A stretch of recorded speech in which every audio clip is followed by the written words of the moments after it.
guys, I am Jami Christine, and I am a spiritual life coach, author, and entrepreneur, and I have this podcast called Transcend.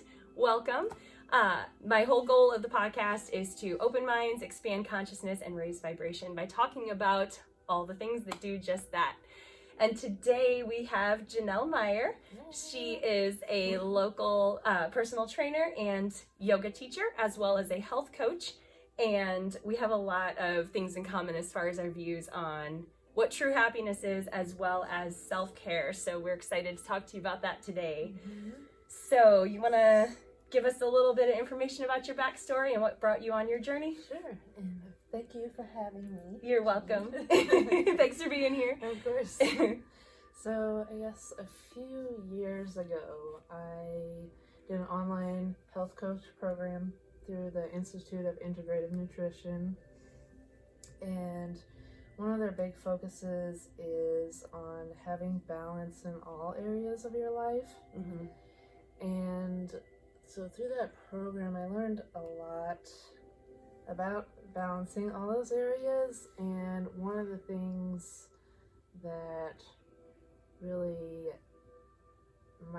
probably a big takeaway was that I did not have balance in my career. So I realized how unhappy I was with my career, and that that's not what I want to do with my life. What career were you in at the time? If you want to share that. Yeah, so I'm still partially in this career today. I was doing radiology, both X-ray and CT, and an urgent care. And that's my career number 2, because my first career, even though I loved it, I couldn't support myself. So I went back to school to do radiology, which is not something I was passionate about in the first place. Yeah, what drove you to choosing radiology if you weren't passionate about it? Being able to support myself. Yeah. I think a lot of people can resonate with that, though. Yeah. Like, it's so easy to get trapped in following the money, because you do have to support yourself. You do have to pay the bills. You do have to pay the rent or the mortgage. You do have to sustain your life. So it's easy to fall into that trap. Yes. Yeah. So, and I had a really hard time with that transition, changing careers from something I loved doing to something I was okay with doing it, but just okay. Yeah. So, anyways, so I've for many years been really interested in nutrition, mm-hmm. and partially because my mom used to work at the Healthy Nut, which was here in Redbud, a local health food and supplement mm-hmm. store. Yeah, I loved that store. I miss it. I know, me too. And so she was, educating me over the years, and then I started getting more and more interested in nutrition. So that's why I found the health coach program. Cool. To do that. So the health coach program woke me up to I need to change my career again, because your happiness is the most important thing.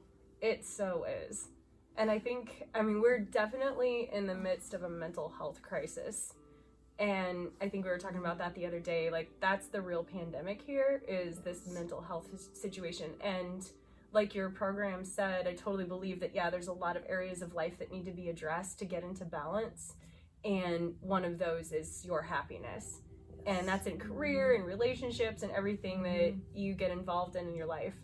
So, totally agree with that. But that's hard because, like you said, you get sucked into that, I need to make money to sustain myself. Yeah. Mm-hmm. What was your very first career that you were in before you got into radiology? I'm a registered vet tech. Cool. Yes. Yeah. So you enjoyed doing that, but it just wasn't paying the bills. Yeah. You could make more at McDonald's than you can with a 2-year degree and a license. Oh my gosh, that seems really backwards. Yes. Wow. I learned it the hard way. Yeah. Well, that's really unfortunate, especially if you're passionate about animal health care and not being able to live that passion. Do you think you'll ever be able to find your way back into that, or you want to stay on the path that you're on right now? I love the path I'm on now. Maybe one day when I'm older and I'm, doing my thing, maybe I'll volunteer. Money's not an issue anymore. Something like that. Yeah. And I can use that knowledge, but cool. Probably not. But yeah. I've found my path finally. Ready, third time's a charm. So yeah, and it's an ongoing adventure for sure. Yes, I don't think that journey ever really ends, but then I guess that's my personal perspective because I've kind of jumped into new things throughout my life so far. I mean, I started out as an artist, and honestly, I don't know if I'd still be there today, but the business folded and I was forced to find something different. So I worked as a bank teller, which was not something I want to do forever, but it paid the bills and it was fine. But yeah, I had that wake up call where I was like, I need to do something with my life that I'm going to enjoy. And I enjoyed holistic healthcare. So massage therapy seemed like a good direction to go, mostly because it was a 1-year program and I didn't feel like going to school for 6 years. Right. I feel that. Which is funny because now I'm enrolled in school for 2.5 years to go back into life coaching. So I've been a massage therapist for 12 years. I've loved it, but one of the biggest things that stood out to me is people just want a quick fix. There's a lot of people that don't want to put in that hard work that it takes. And it doesn't necessarily have to be hard work, but they're not willing to put in that work. They want that instant gratification. Come in and have Jami rub the knots out of my muscles and make me better. Right. And it's like, those knots might be there because of some kind of deep rooted emotional thing. And I've actually noticed that there are a lot of correlating problems people carry into my office that associate with like unhappiness in their career or unhappiness in their relationships or just unhappiness in some avenue of life. So I felt very driven to change directions and help people more on that emotional, mental, and spiritual level of healing, because when you heal your mind, you can heal everything else with it. Yeah, it affects your body too. It definitely does. Yeah. So did you kind of have a personal experience with that yourself, like as far as your wake-up call about your career? Yeah, so my wake-up call, I was like, I have to do something. Yeah, to do something you're not else. happy in radiology. But I didn't know what I really wanted to do besides like the nutrition thing. So around that time, I got to the heaviest weight I had ever been. Oh wow. And I just did not feel good in my body. Yeah. And I'm sure part of that was my unhappiness. Absolutely. I 100% believe in that. With inside and outside, you know. Yeah. So I decided that I don't feel good in my body, I don't like this, I'm gonna do something. So I actually had no plans on getting a personal trainer, but that's what happened. Yeah. It just naturally unfolded. Oh, that's cool. Yeah, and I don't know. I believe all those things are placed into our lives for a reason. Like those. Happens for a reason. Yeah, I think. for sure. So, I got a personal trainer about 6 months in. You know, I lost a lot of that extra weight. I started feeling really good in my body. Started moving. I'm feeling great. I was like, this is awesome. Good. What did I ever do before? Gym, I don't know. But about 6 months in, I was like, this is what I want to do. I was just like, I want to help people the way that he helped me. Yeah. Like, change my life. Like, this is so big. That's so awesome. I went to school for personal training. And now you're a personal trainer. Now I'm a personal trainer. As and well as a health coach. And a health coach. So yeah. And now a yoga teacher. I just got that certification too. Awesome. So yeah, tell me about your yoga journey. How long have you been doing that? I mean, personally as well as certified.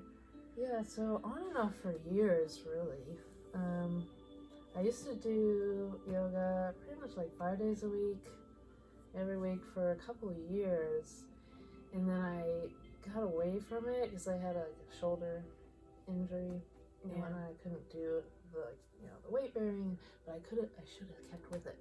At least just like on the mat, you know. Yeah. But I didn't. And that. I had a counselor that once said, "Don't should on yourself." So saying, "I should have done it." Don't should on yourself. Everything happens for a reason. And you probably learned a lot too, having taken that hiatus and then getting back into it. Like, whoa, that idea of you should have stuck with it is that awareness that okay, I'm not going to fall out of this again in the future. Yes, that's right. Yeah. So I really got back to doing yoga regularly maybe like a year and a half ago when I developed sciatica from weight training, overtraining, under recovering. Yeah. I think a lot of people could probably relate to that problem. Yes. But I'm glad for that because it brought me back to something I'm so passionate about. Yeah. And I was able to rid myself of sciatic pain through yoga. Awesome. And I had thought about becoming a yoga teacher, but nothing really fell into place, right? Because of my work schedule, I'm not working 2 jobs, and Yeah. most trainings are like on the weekends. This was before COVID. Mm-hmm. You go to a studio like every weekend for months at a time. Like, I can't make any of these work. Those are like thousands of dollars. You know, just nothing ever fit until I happened upon this online program, which most places started doing online since COVID happened. It was affordable, and the most important, it was at your own pace. You can take years to do it if you want to. Wow. Yeah. Yeah. So, you know, I looked into that, and I was like, this is it. Like, this is the one for me. Yeah. I just knew it. That's awesome. Yeah. And, I recently completed the program. I loved it. I loved it so much. So I did the 200-hour program, and they have a 300-hour, and I'm probably going to end up doing that too. Yeah, awesome.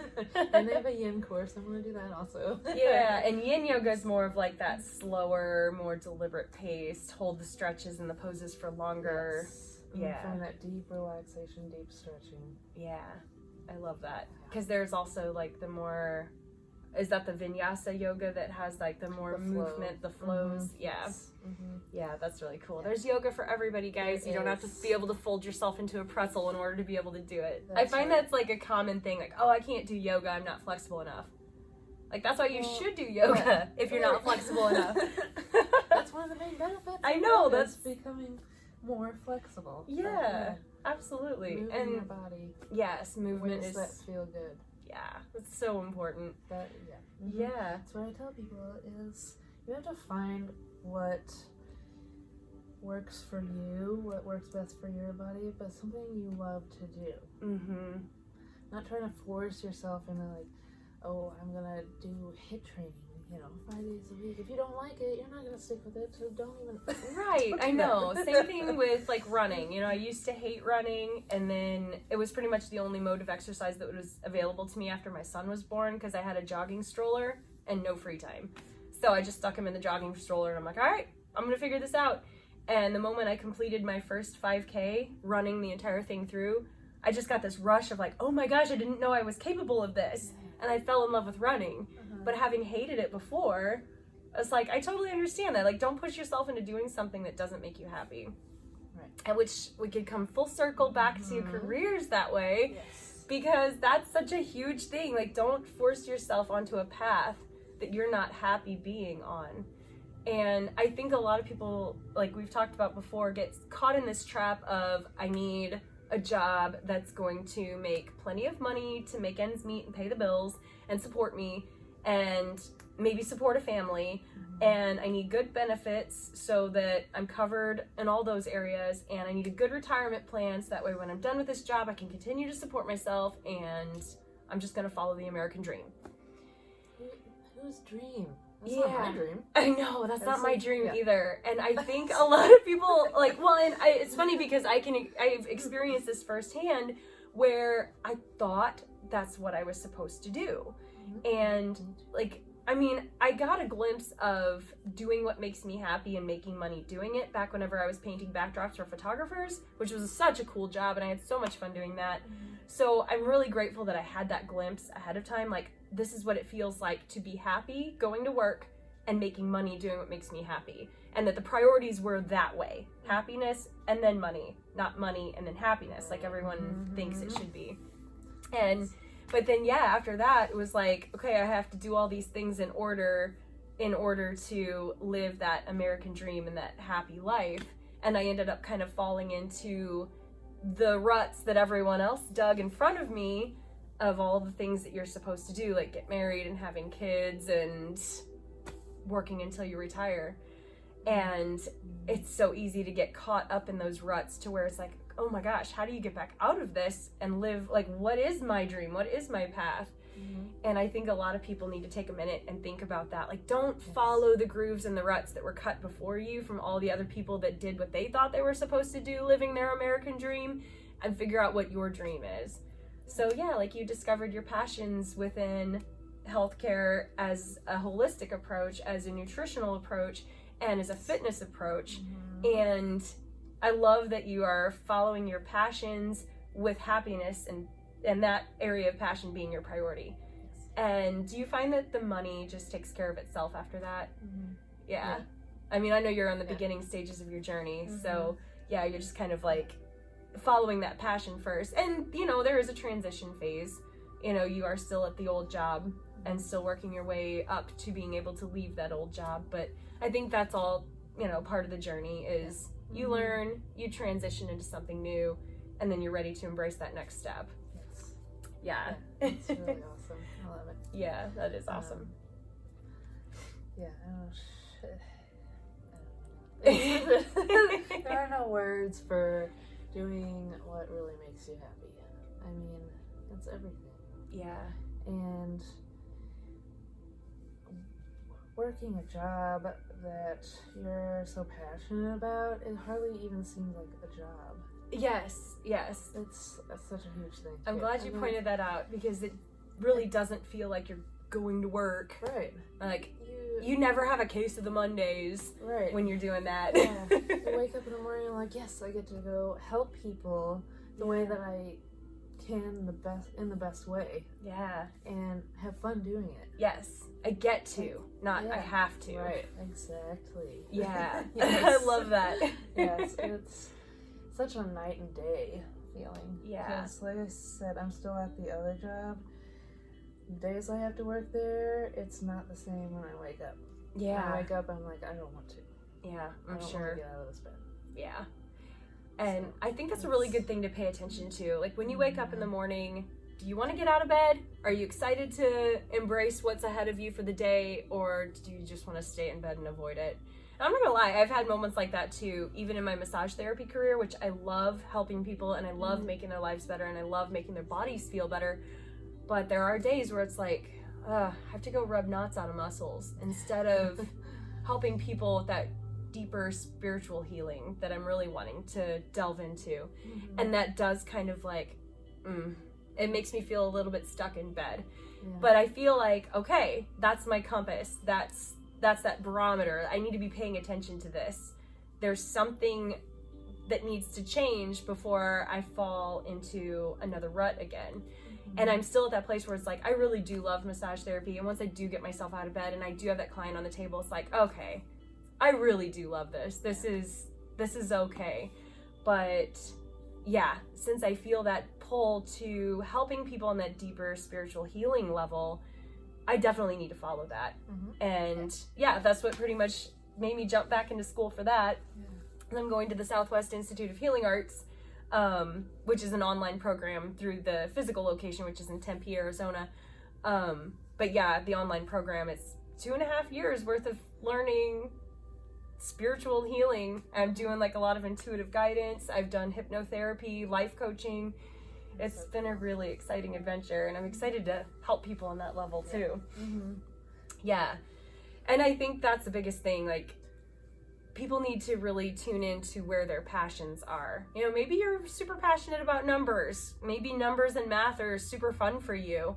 You know, get that accounting career. We need accountants in the world. But don't just go get that career because, accountants make lots of money. You know, maybe fairness and justice is your thing. Maybe you want to fight for people's rights. And if that's your passion, go be a lawyer. Don't just go be a lawyer because you want to stab people in the back and make lots of money doing it. You know, make sure your heart's in the right place. And I really strongly believe that when you keep your heart in the right place on that path of your career, really the money will follow. The money will take care of itself. Like, we really do live in an abundant universe. And that abundance is going to continue to come to us if our heart's in the right place on the path. Yeah. Another thing I thought about, and it's something that we've talked about before too, is when you think about how big of a chunk of your life is spent in your career. Mm-hmm. You know, you go to high school until you're 18? Excuse me. And then you graduate, and then what? You go to more schooling, or you dive right into the workforce. Mm-hmm. And when you dive into the workforce, let's say you do that at 20 years old, and what's retirement age? 65? 65. Yeah, so that's a pretty big chunk, because then It's like half your life. it is half your life, over half your life. Do you want to spend over half your life being miserable? Right. Not being able to drag yourself out of bed in the morning? Mm. And, you know, for people that only have weekends as free time, like, really? Friday night, Saturday, and Sunday are the only days that you can be happy for that large of a chunk of your life? Yeah. Oh my gosh. How many hours of each week are you spending doing your job? Like, you want to be happy during that time. Yeah. You don't want to be miserable. I mean, that's a huge chunk of your life. Yeah, it is. Yeah. Yeah. Oh gosh. Do you feel like you're in a place where you can kind of like inspire other people on that journey? Or, I mean, because I'm just thinking about that too. Like, just simply having this conversation is like, oh my gosh, I want to inspire everybody. Like, Yeah. don't follow a path that's just making you money. Mm-hmm. Follow a path that's making you happy. Like, if someone were to come to you, do you feel like you're at the stage in your life now where you're equipped to give them the advice? Because I feel like so many people are still stuck in those ruts where it's like, yeah, I recognize I'm not happy and I recognize I need to make the change, but I still need to make money. You know, there's always those excuses people make. Like, I still have to make money. I still have to pay the bills. I still have to have insurance. You know, I feel like what's the greatest advice that you can give a person who's kind of stuck on that rut and hasn't really seen their way of getting out yet? Like, do you think? Yeah. Really tuning in and just asking yourself, how can I best find happiness? And start there. And then journaling would be a good Oh, I love good that. thing. Yes. Sitting down, journaling, just any ideas of what you could do, what you would love to do, and going from there. Just starting, and you'll find your path. It will find you. Yeah, that's definitely But you true. have to start. You have to make a conscious effort Yeah. to start this journey, and like I said, everything happens for a reason. It'll fall into place. Yeah. But I think you just have to have that awareness of those signs, I guess, of when those things fall into your path, and recognizing, oh, hey, this might be a stepping stone for me to go on to the next level. yes. Yeah. And I think an open mind is super important too. Like, just be ready to accept all possibilities, because you never really know. And I think a lot of people get caught up in limiting beliefs. Like, you know, say you're passionate about numerology, but you look at all the doctors and lawyers and accountants out there who are making lots of money, and it's like, oh, I can't get a job as a numerologist because that's just a joke and that's not going to pay the bills. And it's like, why are you supporting that limiting belief? Why are you shutting yourself down from the possibility? Maybe it could be a lucrative career, and then you'd be happy doing something you're passionate about. Right. You know? Yeah. And I feel like checking in with those limiting beliefs, and like you said, journaling is such a good way to do that, because when you're writing it down on paper, when you're saying, I can't, or I don't like this, or I'm not the type of person who, when you start recognizing that you're writing that kind of stuff, you see it. Like, it's tangible in front of you. And it's like, oh, wait, why am I saying that I'm not that type of person? Why am I saying this isn't possible? Why am I saying this isn't doable? And then you can start unpacking that. Yes. Yeah.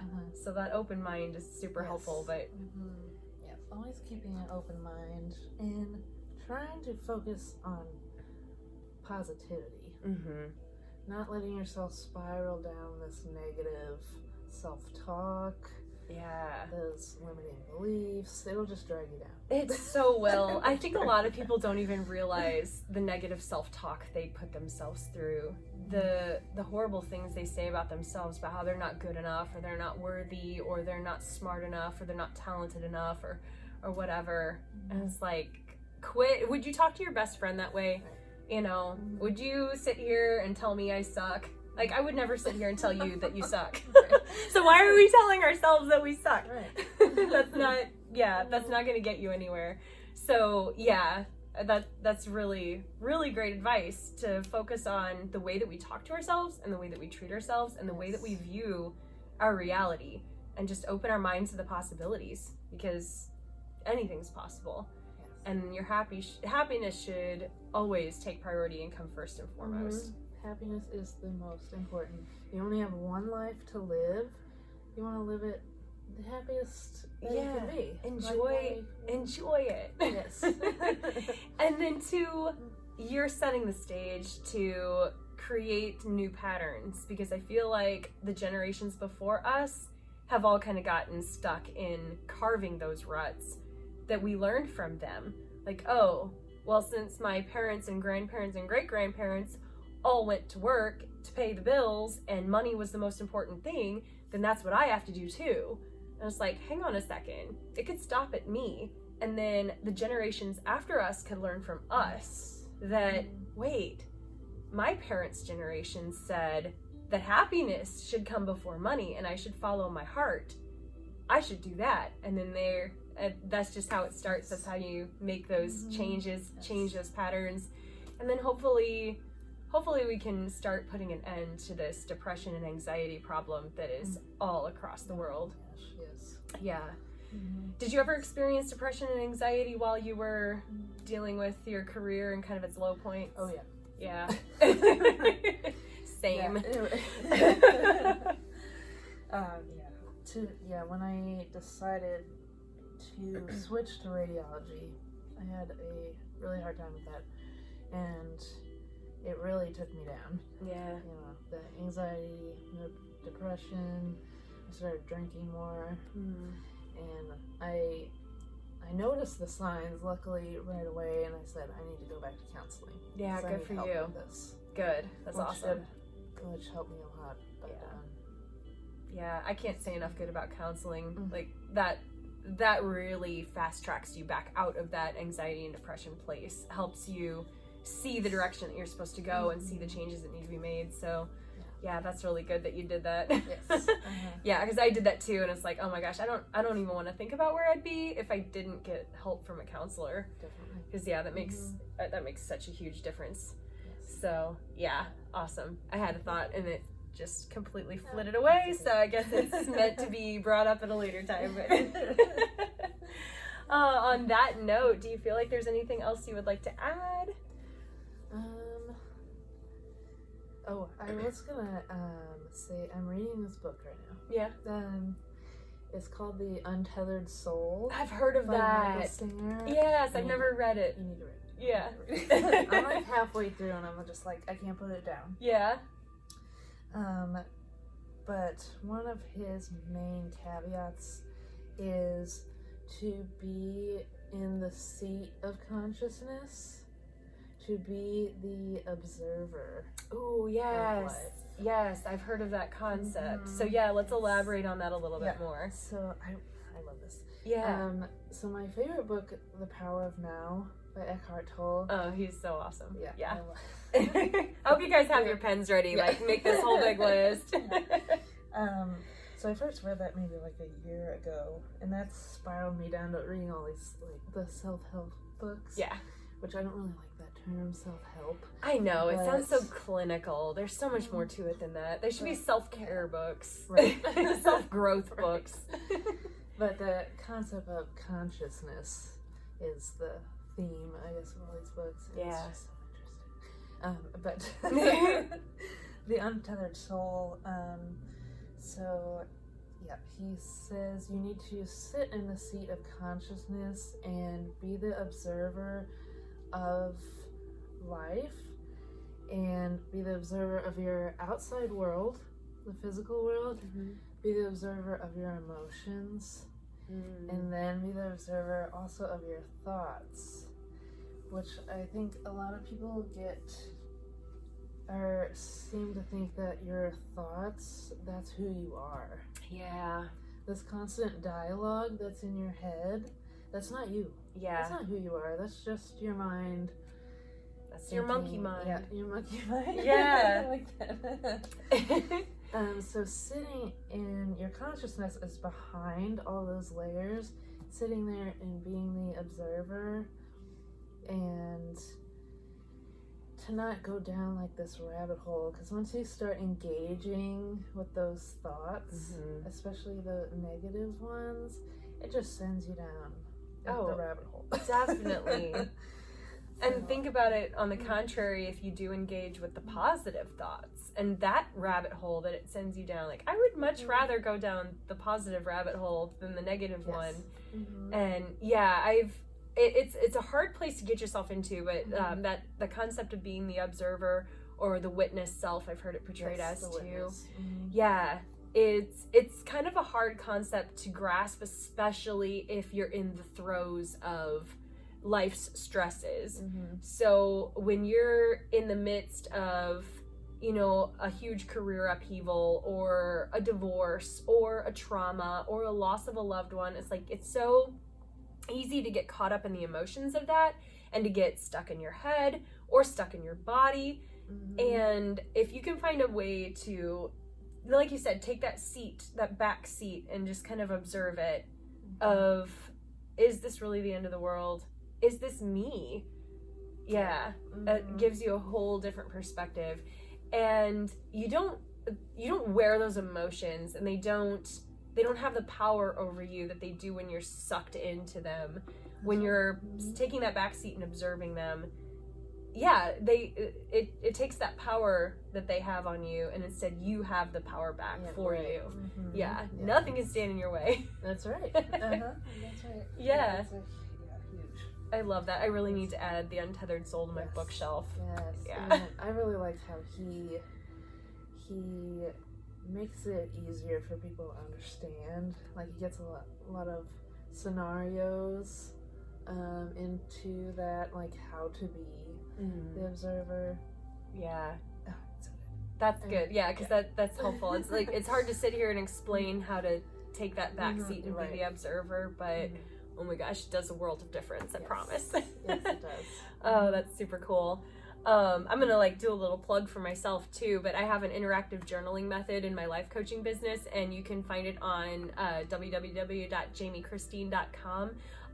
And while we were talking about the power of journaling and how effective that is, I took that concept to the next level, to where you get to journal, you get to unload your thoughts, you get to see on paper, or in my case on the screen, all the limiting beliefs that you have, all of the negative self-talk that you have, and what your reality looks like in words. But it's a shared document between myself and the client, to where I get to read what you wrote, and I get to target, hey, this looks like a limiting belief. Why do you think this? Offer some new insights and perspectives, and some practices that you can take into your daily life to make the necessary changes to get you out of those ruts that you're stuck in, to make the changes to reach your goals. So I'm super excited about that. It's so cool. Yeah, it's really helpful to have somebody else on the other end to help you question what the your negative beliefs are and all that, instead of just writing and being like, okay, now what? Right. And I've noticed that with a lot of people. They say, oh, why is journaling so helpful? I've never tried that before. Or they have tried it and they're like, I don't understand what the point of this is. Yeah, being able to take it to that next level, to have somebody help you unlock those things, to propel you forward. I actually did that with my counselor back whenever I was trying to get out of my postpartum depression. It started with that concept where I would journal, and then I would actually take pictures of each journal page and I would email them to my counselor, so that when I came back in, we discussed what I wrote, and I got her feedback to be able to keep journaling more, keep unpacking, and learn more about my inner self, to keep moving forward towards my goals of getting myself out of that postpartum depression and living a happier life. So yeah, I was inspired by that experience, and yeah, I can't say enough about journaling. It's so helpful. Yep.